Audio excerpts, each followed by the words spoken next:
It's National Engineers Week, and Verizon this week is celebrating their engineers in a big way. There's some videos down below in this article, which I will leave in the description down below. So we're a few days away from March 3rd, which is Verizon's Analyst Day, and they're going big this year. And of course, it's backed by the great engineers that Verizon has. They have some of the best engineers, most seasoned, experienced engineers in the industry. And it's been like that for a while. Not to discredit any other company, but from what I've been told, from what I've seen, and what's been put out there, Verizon has some of the most experienced engineers in the game.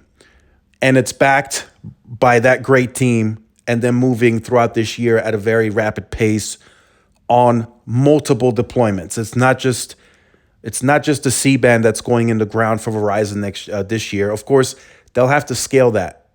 You know, there's DSS radios that have to be deployed on sites, and then C-band has to go and get built out as well. And then the supply chain has to be in accordance. They got to have supply to deploy.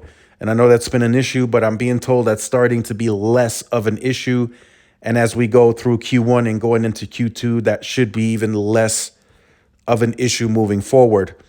So they want to go big this year. And a big part of that, from what I'm being told, is T-Mobile, with the claims that they're making and that they are the leader, they're starting to gain some of that perception away from Verizon.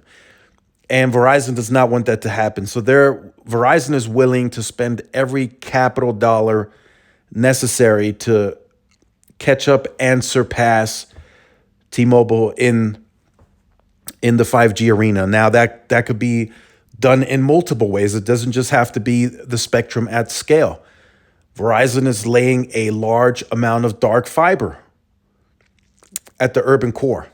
That's what they're pushing to their sites. And that's something that T-Mobile may have constraints of.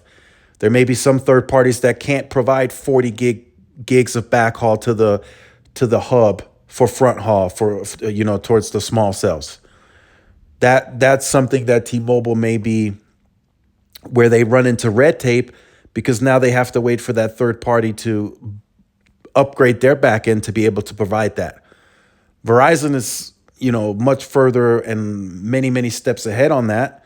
And by the end of 2023, 50% of their entire footprint will have one fiber. Now, they have not guided beyond 2023. Maybe we get an update on that March 3rd. But for now, 50% of their entire network will be with their Verizon-owned fiber. So I'm told in the suburban rural environment, they'll use lit fiber, which is what T-Mobile's using. But at the urban core, some of the bigger cities, they're going to go big on dark fiber because it's more reliable. I'm being told it's more redundant, and long term, it'll save them money. Up front, it's a heavy investment, but long term, it's going to save them money in the long run. Whereas T-Mobile, as they put out the 10 gig circuits and they upgrade to 10 gig lit fiber, it's going to put a strain on their operations costs because it's expensive. I know they reference there's competition in the market, but the competition gets more limited as you have to ask for more dedicated fiber links or higher throughput, because some of these third parties just can't offer that. So you have to go with the respective third party that can do that, and you're going to have to pay for that. It's not going to be cheap. So that's something that T-Mobile will have to work through. Right now, they're going through multi-gig circuits, and then they'll eventually go to 10 gig. And then, in some cases, they'll go beyond 10 gigs. Like we saw at the Super Bowl, they did 100 gigs. But that's expensive. I don't know where T-Mobile sees competition in that. It's going to be expensive no matter how you look at it. You're going to have to pay an increase going from 1 gig to 10 gig. It's not going to be the same cost. It's not going to be cheaper. So no matter if they got a cheaper deal with the third party, they're still going to pay more going from 1 gig to 10 gig. So it's going to be an increase regardless of how they look at it. And That's something that Verizon is building towards now. It's an upfront, heavy capital and intensive investment, but Verizon's building it, and then once that's done, then they'll be good to go. So that's one part. Then the next part is, the millimeter wave. I truly believe that's what Verizon thinks is going to be the difference maker for them in terms of the competition going forward.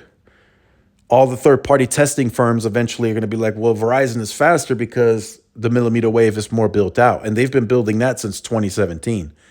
So eventually, I think T-Mobile and Verizon are going to start shifting towards a more aggressive millimeter wave deployment because Verizon will be far ahead in that arena, way far ahead. I mean, it's not even going to be close, this year, next year, how much more millimeter wave Verizon is going to have built out. So they're going big on that. And then, of course, now they're also going big on the DSS deployments. So we're going to start seeing more of that 5G coverage, or the 5G icon, I should say. And then we're going to start getting, to 200 million pops of C-band by the end of this year. That'll be an updated target March 3rd. But they're furiously they're furiously wanting to push 200 million by the end of the year. And I think they get there. They beat their target of 100 million by 3 months. So they're moving at a pace that's unlike anything that I've ever seen before. And I check in daily, and I'm getting updates on more sites being turned on, and it's nuts. It's really nuts where they're taking it. But they do have the capital dollars to back them up, and they're spending every penny necessary to get to that, to that scale of T-Mobile. I truly believe this, by the end of 23, T-Mobile and Verizon, they'll meet each other. They'll be right at, they'll be right where Verizon will be right where T-Mobile is. I truly believe that because they're just pushing that kind of pace, and they are spending more money. So let me know what you think about this in the comment section down below. Let me know if you're looking forward to the Analyst Day March 3rd from Verizon. It's going to be very interesting, very detailed. So I'll definitely be tuned into that. Although I have some of that information already. There's, of course, some that'll be disclosed there that I don't have, but I've seen some of the documents. So it's very interesting where they're taking this. Make sure you guys like, share, subscribe to the channel. Follow the social media outlets for more updates and interactions. This is Tyrone with Tech Life, and I will see you guys in the next one. Peace.